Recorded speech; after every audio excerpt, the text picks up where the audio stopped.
Hello, everybody, and welcome into today's episode of Around the Slice. Yesterday on Sunday, October 27th, the Buffalo Bills beat the Seattle Seahawks in Seattle, mind you, by a final score of 31-10. So I am, of course, here for the staple day after recap show here on Around the Slice. So without further ado, let's get started. So as I just said, the Buffalo Bills beat the Seattle Seahawks in Seattle by a score of 31-10. Obviously, highly impressive win, highly impressive victory. What, like I always like to do, win or loss. What is my one word that captures this win for the Buffalo Bills? And the one word I'm going to use for this win for the Buffalo Bills is dominant. And obviously, yeah, Aiden, a score of 31-10 is dominant, duh. But I don't just mean the score of 31-10. I mean every single phase of the game. Offense, defense, special teams. I'm not kidding you when I say this. We could have won by 35 if we really wanted to, and really wanted to keep the throttle going, if you will. But we were already up by 21, but we could have won by 35 if we really wanted to. The Seahawks really only got to 10 because they scored a garbage time touchdown in the third quarter. The whole second half was garbage time for them. I knew DK Metcalf being out was going to be a big hit to but oh my God, they looked totally lifeless. They looked clueless. Their play calling was awful. I'm not a huge fan of Ryan Grubb as the first year OC over there in Seattle. I think he doesn't commit to the run with Kenneth Walker nearly enough, and they're way too pass happy and way too pass heavy. I mean, when Geno Smith's your leading rusher, you got issues. But again, we could have won by 35 if we wanted to, but we took our foot off the gas a little, and we only won by 21. So this was a dominant win, not only in the box score, not only in the team stats and all that, but every phase, offense, defense, like I just said, special teams, all that stuff, all that good stuff. Anyway, here were our 6 inactive pregame. So, oh, by the way, I will say, if you guys were looking for me last Thursday or Friday, I apologize. I did not have time. I could not find time to get a preview episode up for this Bills Seahawks game because I ended up being busier than I thought it would be the end of last week, specifically the last few days of last week, Thursday, Friday, around there. So unfortunately, I couldn't get it up. But yeah, let's just say this game went way differently than I thought it would. So later on, we usually recap the 5 predictions and then my score prediction. But obviously, there's nothing to recap this week, so we'll just omit that, if you will, and move right past it. But our 6 inactives pregame. 2 of them were truly injured in wide receiver Curtis Samuel. Once again, I said when he was ruled out, I never want to hope for injury. I hope the Bills are healthy 24/7, every day of the week, all the time. Every game, I should say, week in, week out, game in and game out, rather. But Curtis Samuel, doesn't really matter. Whether it's been a gadget roll, he's been a dud. Whether it's been a screen roll, he's been a dud. Whether he's lined up in the backfield, he's been a dud. He's been a true dud. He showed some signs in the Jets game, but other than that, pretty much a dud. So he was a true injury scratch. And then linebacker Terrell Bernard, just wrap this guy in bubble wrap. He missed 2 games earlier in the season a few weeks ago. He missed this game. I mean, just luckily it didn't really cost us in this game, but it's going to if he misses any more time. And then safety Mike, and then 4 true healthy scratches. Safety Mike Edwards, linebacker Eddie Ulo, center guard Will Clapp. Continue to have that trust in Cedric Van Granger, which I love.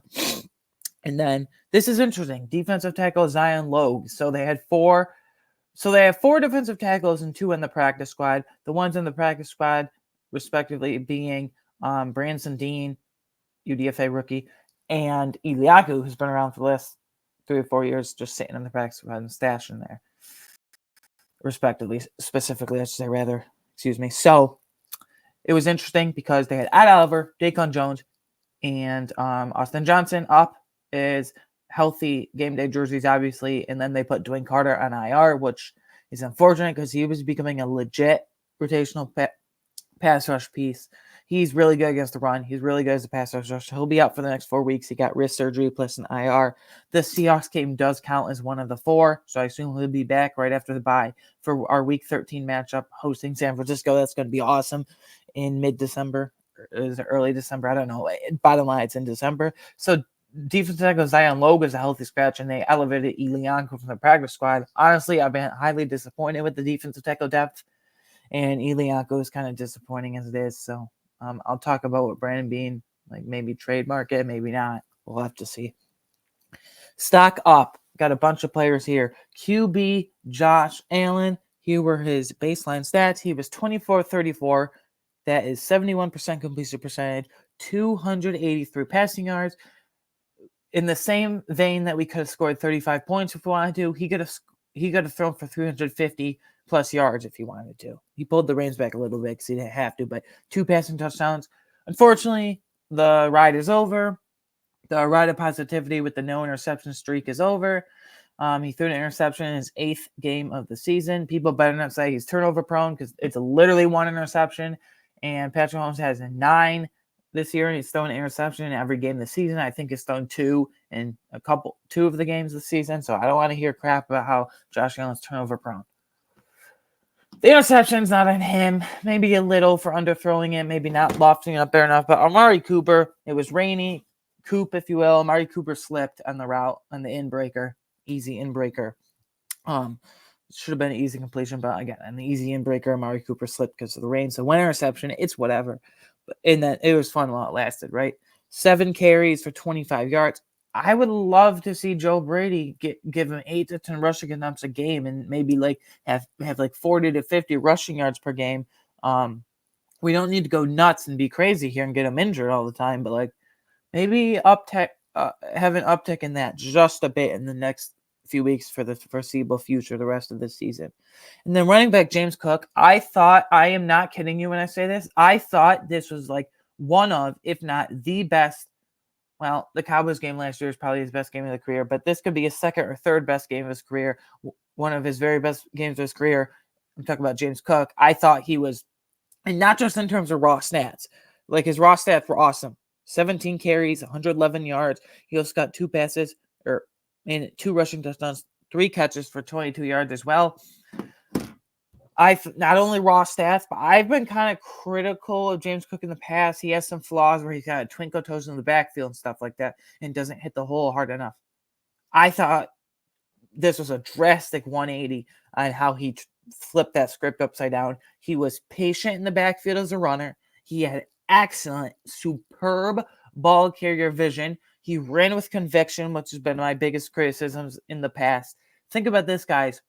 He had 4 rushing touchdowns his first 2 years in the league combined. 2 each year. 2 in 2022 and 2 in 2023 last year, respectively. 4 combined. And this year he has 7. There's 9 games left. Let's see he even has 1 per game. That would be like 19. Or I can't do math. It's 16. Sorry.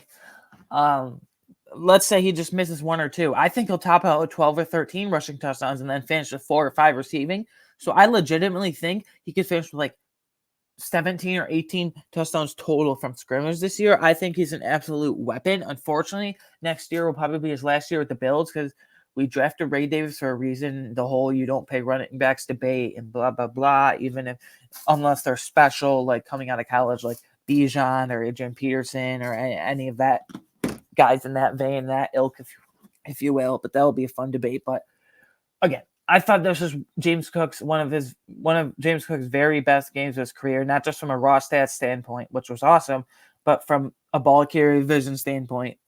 His play speed, his aggressiveness, ran with conviction, and he held up actually surprisingly well in pass protection in this game. So, and he's actually getting like legit goal line carries.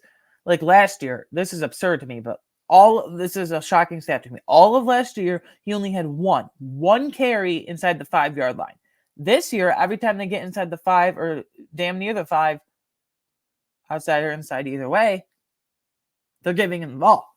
And I think, credit James Cook, it looks like he put on 5 to 10 pounds of muscle. That might not seem like a lot, but he went from like 195 to 202, 205, somewhere in that range. That's really, really impressive. So I just loved James Cook this game. And then Ray Davis. The carries, small sample size, but he had 29 yards on 6 carries. That's 4.8 yards per carry. Again, he's a much different style runner than James Cook. He has a low center of gravity because he's 5'8", 220 pounds. So he kind of has, he does have quite a stumpy build, but low center of gravity. He always keeps the feet churning. He runs with a much more physical nature and style than James Cook. And no discredit to James Cook, but he's more physical than James Cook. He's better in pass protection than James Cook. And one of my criticisms last game, like after the Jets game, he had like damn near 100 yards. Like you can't relegate this guy back to just being a garbage time running back. I think he's clearly over Ty Johnson as the RB2 now. Ty Johnson should only get special team snaps going forward, which he did yesterday. He appeared solid for pass pro, but that's normal. We've normalized that at this point.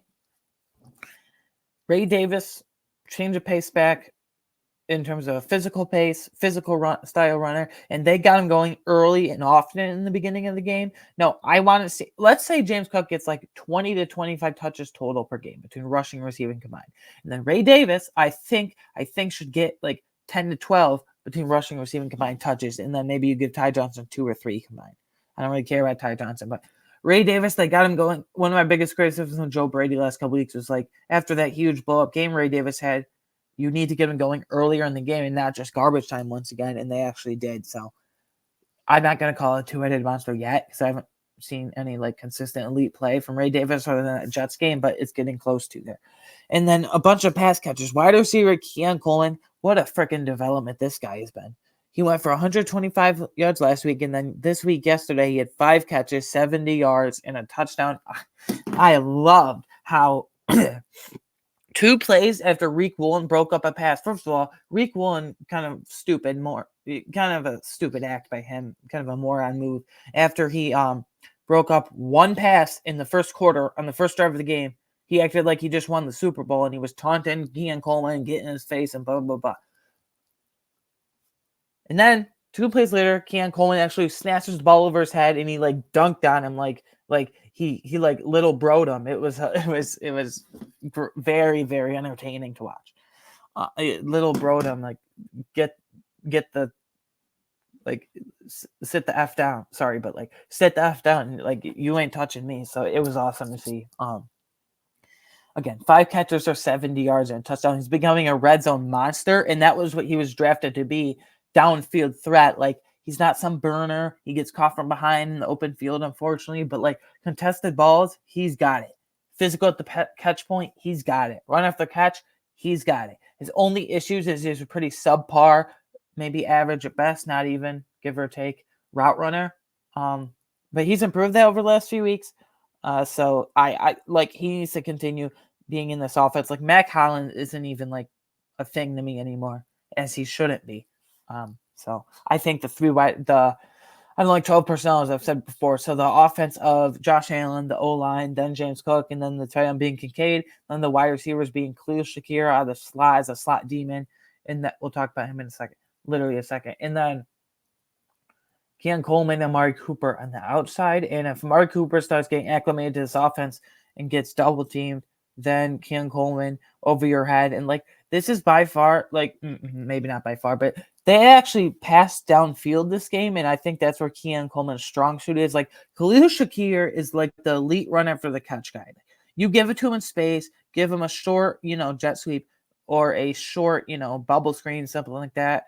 He's got underrated speed, run after catch. Amari Cooper, do it all levels of the field once he gets acclimated. Keon Coleman is that true X receiver, and then Dalton Kincaid is that middle of the field monster. So I think we got guys that can attack all 3 levels of the field. Speaking of pass catchers, wide receiver Khalil Shakir, he had 9 catches for 107 yards. This guy, I love him. Like he is by far, well, not by far because I love every single player in the Bills, especially the pass catchers, but like he's my favorite wide receiver on the Bills.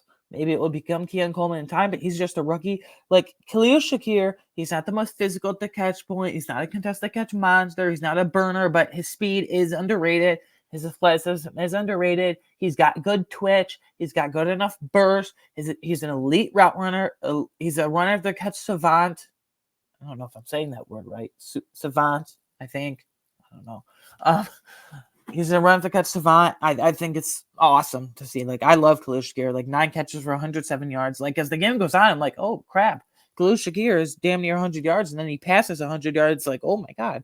So, the only thing with him is he's not a red zone threat, but he could easily get to the end zone with his elite run after catch ability. And then I want to give a quick, again, quiet, subtle shout-out to wide receiver Mac Hollins. He forced the Seahawks returner, was it Laviska Shenault? I think it was Laviska Shenault to muff a punt.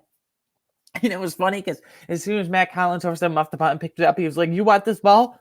You're not having it." He was like, "You want this ball? Nope, sorry." And then pulled it back from him. He was like taunting him. It didn't draw a flag, rightfully so. Let the guys have fun.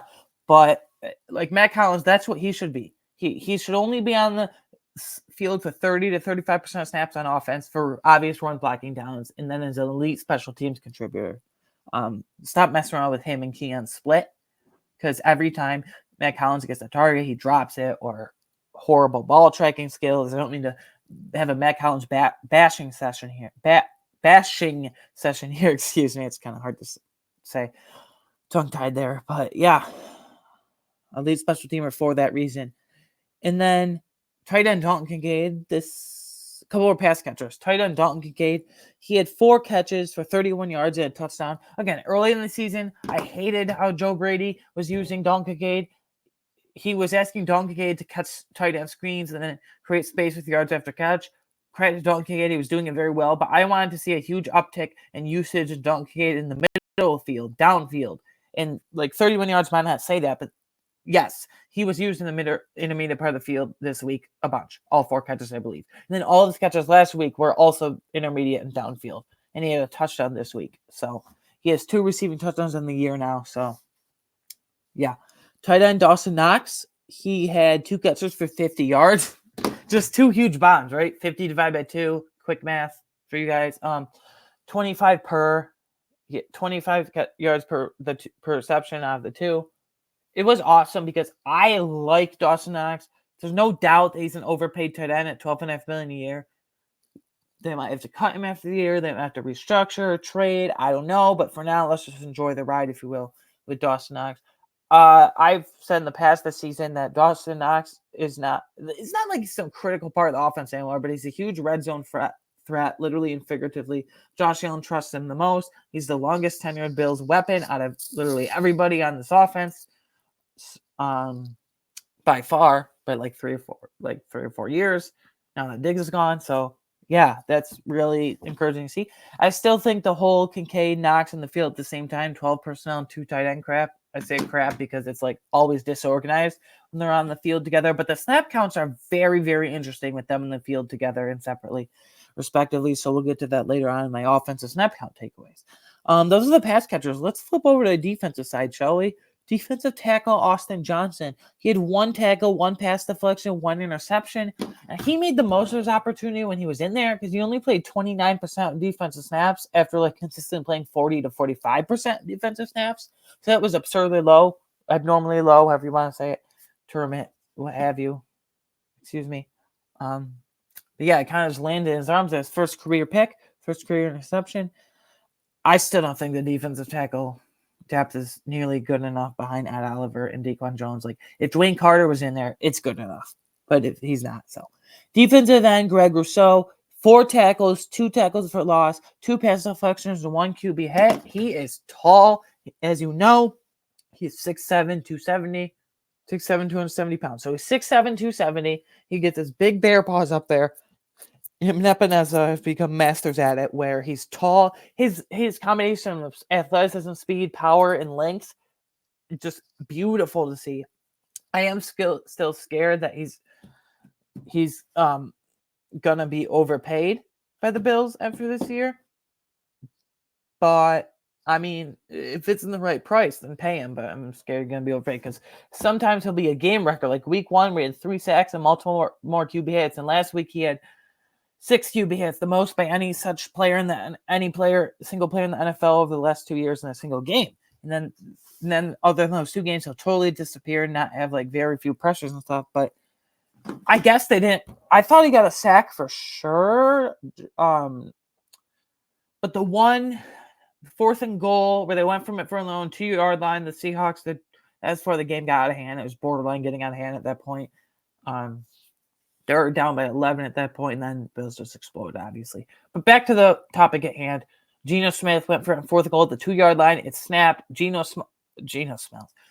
slips on the turf, and it's rainy, obviously, there in Seattle at Lumen Field. So he slips on the turf. and Greg Rousseau touches him down on the ground, but I think since he was already on the ground, it was only credited as a tackle for loss and not technically a sack.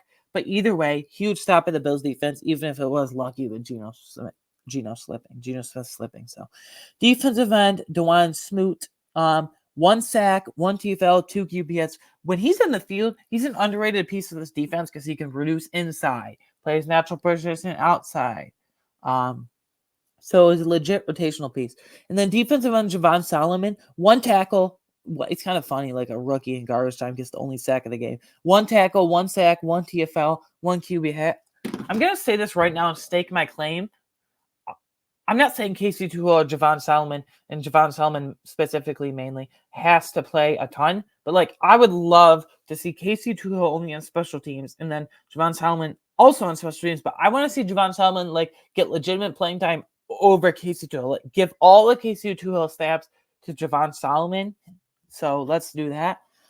Maybe like 20 to 25% of snaps per game for Javon Solomon because he provides nice twitch and burst. And like in the preseason, he was surprisingly like really good against the run. But I think he's best in like 3rd and long, 4th long, long and late downs when we were talking about in training camp and preseason and what have you. Corner, some defensive backs here. Cornerback Rasul Douglas, 6 tackles, 1 tackle for loss, 1 pass deflection. Does this become kind of a running joke in a negative way, very negative way actually? Because last week he dropped a clear pick, a clear interception that hit him right in the chest. He dropped it.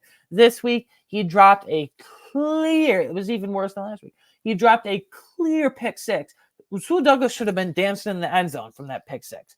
He should have been, woo, yeah, pick 6. He should have been dancing in the end zone from that pick 6. I mean, he's got to stop this crap and stop dropping it. It's become a joke. It's kind of an annoying joke, but like it has become a joke because last week he dropped a clear pick. This week he dropped a clear as day pick 6. So he's got to cut that out and start catching them. And then defensive back Cam Lewis. I'll get to this with the snap counts, but for a non-starter backup reserve who can play all spots in the secondary, I'll just remind you quick, strong safety, free safety, outside corner, nickel corner. He also buzzed down a few times here and there as linebacker because Dorian Williams was taken off the field for a few times, rightfully so. But Cam Lewis, 4 tackles, 1 pass deflection. I love his versatility. I love his elite special teams contributions, and I love how he can now have the versatility as well to buzz down at linebacker when needed, which is more often than we had hoped. And then kicker Tyler Bass, 1-1 in field goals. That's great, and we shouldn't have to track this, but here we are with Bass, 4-4 in extra points. I think the whole fan base is behind him, and it's great to see a huge rebound for Tyler Bass. Do I still trust him to make a game-winner 45-yard field goal in the playoffs? No, I would be very nervous about that. I would, in fact, just say go for it on 4th down as opposed to doing that, even if it's 4th and 3, 4th and 4. The entire offensive line was absolutely amazing. They always have a few more penalties. Like, they've had clear issues with penalties this year, especially Spencer Brown, who had like 2 or 3 on his own. But we'll clean that up and talk about that later on.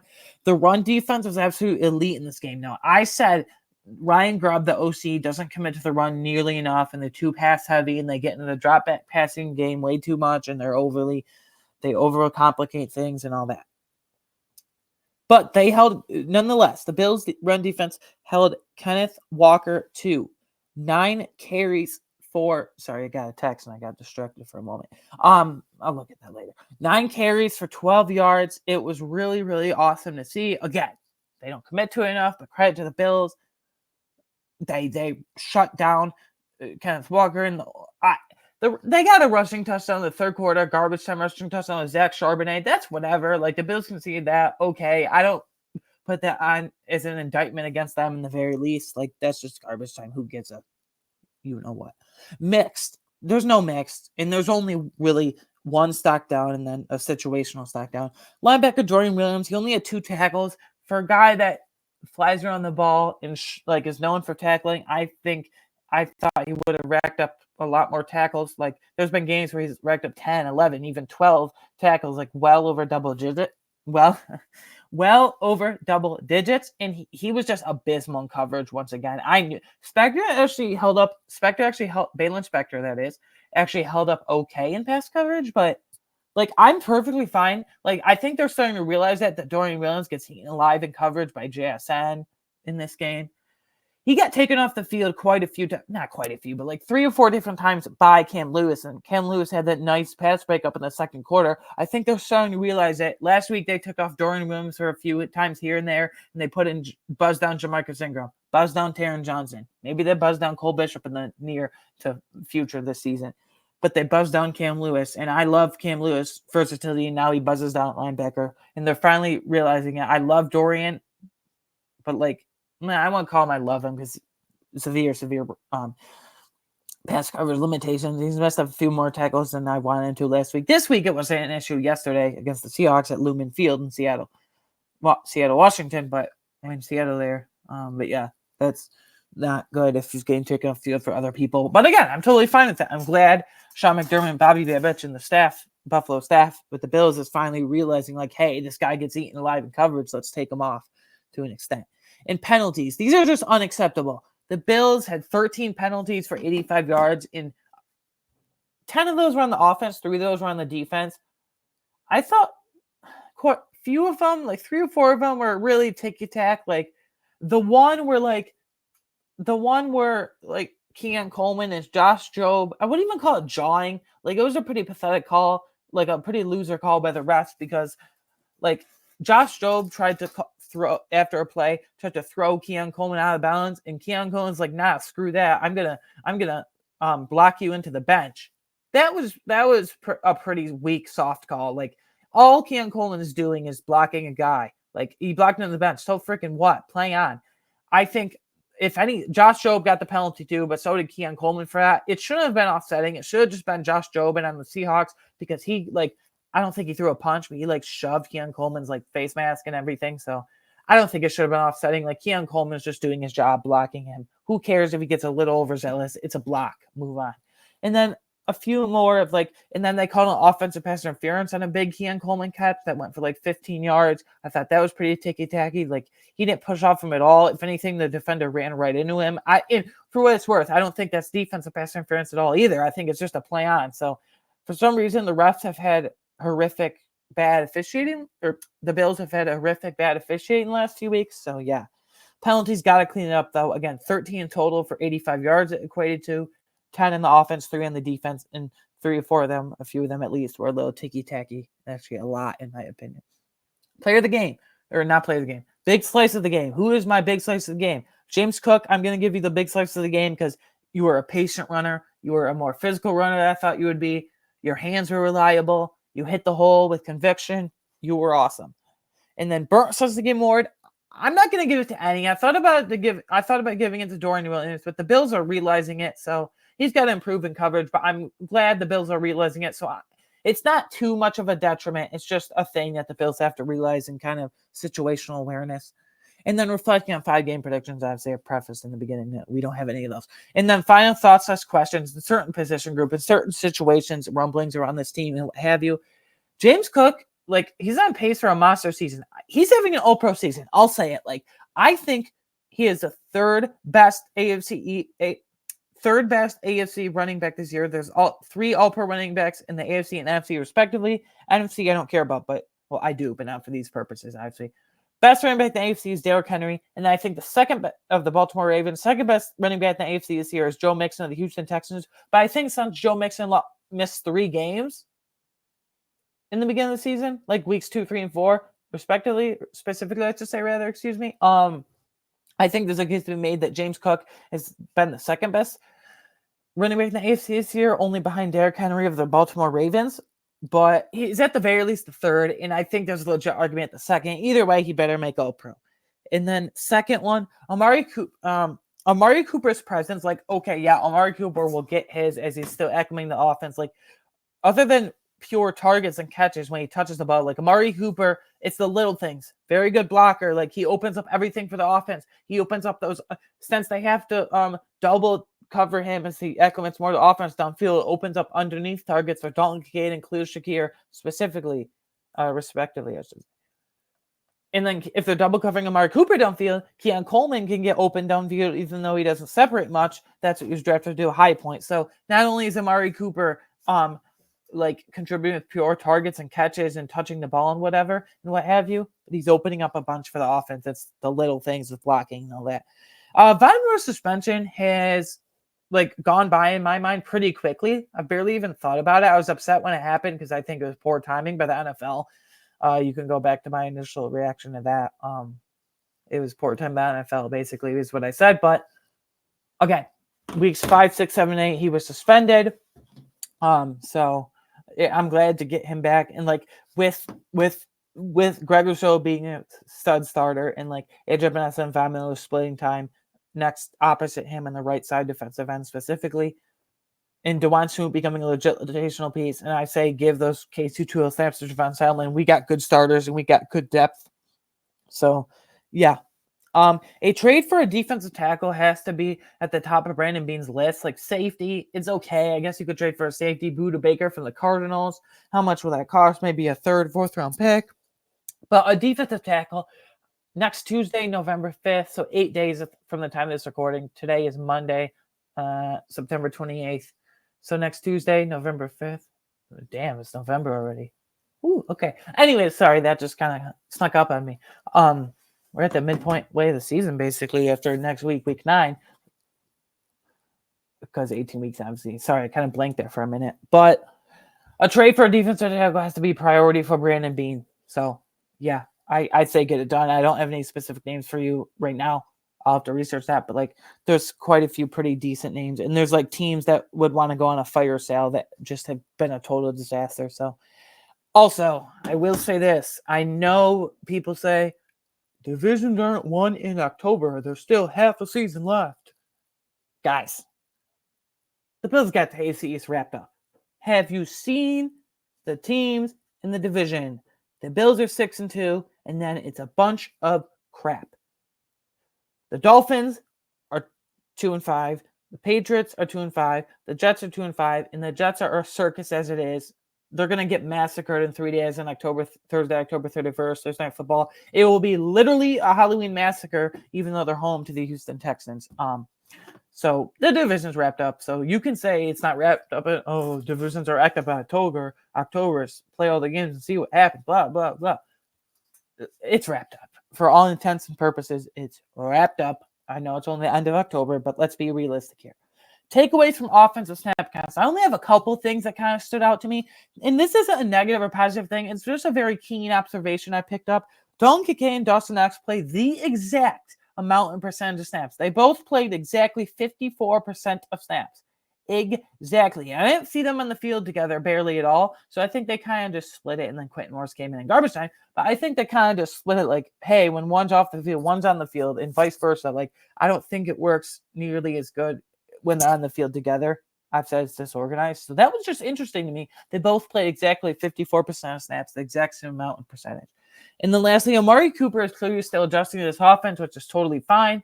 Again, his contributions aren't just pure targets and catches and pure touches of the ball.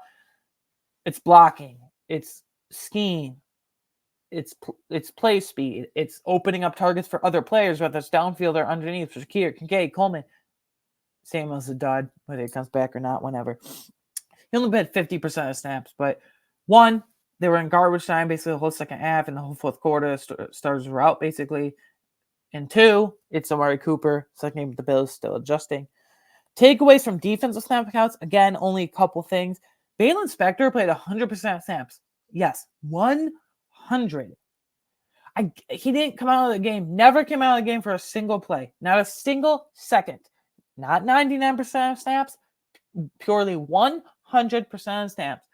I understand why they didn't want to take him out at all. He's the green dot player, which means he communicates with Bobby Babich and he calls the plays for the defense and he communicates with the whole defense, safeties, defensive line, everybody. So, yeah, I understand why he didn't want to come out. It's easier to take out Dorian Williams because he's the weak side linebacker and not the green dot player, and that doesn't cause as much reshuffling. I'm not a real fan of Balen Spector, but he held up okay in coverage yesterday, and he did well communicating with the green dot, so it was whatever. But it's very interesting that he played 100% of snaps and didn't come out for a single second. And then Cam Lewis, I mentioned this when I talked about Cam Lewis specifically. Again, he had 4 tackles and 1 pass deflection, and when he buzzed down at linebacker, Cam Lewis played a pretty decent amount of snaps for a non-starter and a backup and key reserve. usually a special teams only player and everyone's healthy back there. But 43% of snaps he played, that's a lot for a guy that can line up anywhere in the secondary, now buzz down a linebacker and wasn't starting for this game. So again, the Buffalo Bills, but the Seattle Seahawks in Lumen Field in Seattle, Washington, 31-10. It was awesome. Sorry, I was just thinking about the next game. It was awesome. So yeah, that it was great to see. Like I've said this whole episode, and that's the recap show for you guys. I will be back on I'll be back on Friday, November 1st. Again, sorry about the last week. I busy end of the week. I didn't have a preview up. Couldn't find time. But just neither here nor there because we're moving on. Friday, November 1st, I will be here for the Bills Dolphins preview show. Please follow me on Twitter personally on Twitter at @AWagner13, and also please follow the show on Twitter at @RunSlice if you're so inclined. And also, you can watch or listen to this podcast as always on YouTube, Apple, Spotify, or wherever you get your favorite podcasts. Whatever platform you're on, Around the Slice is on it as well. Wherever you get your pod, wherever you pod, check us out there. And lastly, please, please, please help me get to 50 subscribers. Help me get to the big 5-0. Anyways, guys, once again, Bills beat the Seahawks 31-10 in Seattle in Lumen Field. And I will see you guys on Friday, November 1st already, but Friday, November 1st for the Bills Dolphins preview show. We are 6-2. This is great. If there's no hiccups, next good game against the Dolphins and Colts, we should have no issues with. We should be 8-2 going into week 11 against the Chiefs, but that's looking way ahead a few weeks from now. So we'll take it when we get a time. As always, thank you for supporting, and I will see you in a few days. Bye.